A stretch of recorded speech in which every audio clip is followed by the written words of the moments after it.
पदासाठीचे अर्ज दाखल करत आहेत, किती जणांचे अर्ज दाखल केले?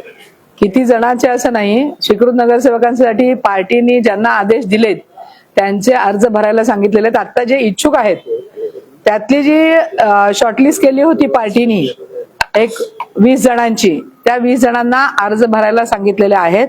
त्यापैकी मला म्हणजे इच्छुक आहे म्हणून मी भरलेला आहे. पार्टीने अजून कोणालाही नक्की केलेलं नाही. जेव्हा माननीय मुख्यमंत्री देवेंद्रजी आणि माननीय पालकमंत्री जयकुमार गोरे साहेब यांचा आदेश येईल तेव्हा ते नावं कन्फर्म होतील. आता भरत असताना तुम्ही दायमा आणि जगदीश पाटील हे देखील तुमच्या सोबत होते, अक्षय अंजिखाने होते, म्हणजे याचा अर्थ असा समजून घ्यायचा का की यांना तसे आदेश प्राप्त झाले?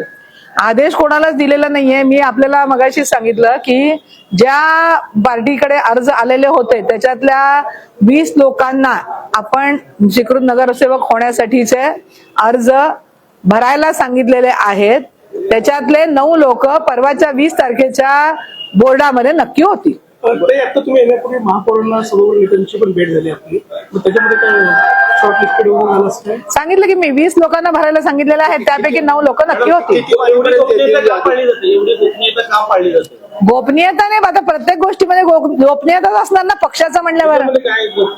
आता ज्यांना भरायला सांगितलेले आहेत ते भरतील. त्याच्यातली शॉर्टलिस्ट करून जे 9 होतील त्यांची नावं सभागृहात येतील आणि ते नावं सभागृहात आल्यानंतर त्यांना कळेल. बाकीच्या 11 जणांनी आपल्या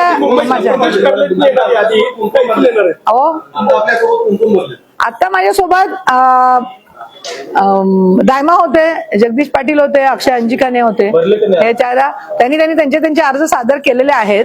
आणखीनही जे 10-15 जण आहेत ते पण स्वतःचे अर्ज सादर करतील. परवाच्या 20 तारखेच्या आपल्या सर्वसाधारण सभेमध्ये बोर्डामध्ये हे 9 लोकांची नावं वाचली जातील आणि त्यांचं कन्फर्मेशन मिळेल.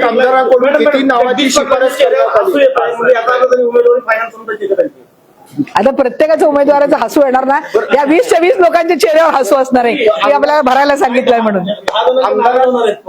होणार की आता पक्षामध्ये नाराज होणार नाहीत, त्यांना कुठे ना कुठेतरी संधी देऊ. आमदारांच्या शिफारसीचा विचार केलाय का तुम्ही?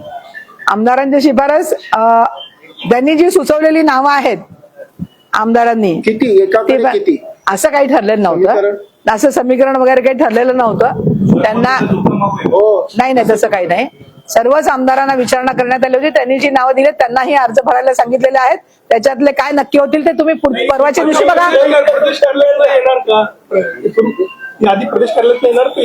नाही, माननीय मुख्यमंत्र्यांनी सँक्शन केल्यानंतर पालकमंत्र्यांच्याकडे ती यादी जाईल आणि पालकमंत्री आपल्याला पाठवतील. भाजप एक व्यक्ती एक पद असा नियम त्यांचा चालू होता. मग आता समजा आपण पुढे नगरसेवक झाला तर शहरात एक पदाबाबत काय विचार पक्षाने निंबर्गी हे शहराचे अध्यक्ष पण होते आणि स्वीकृत सदस्य पण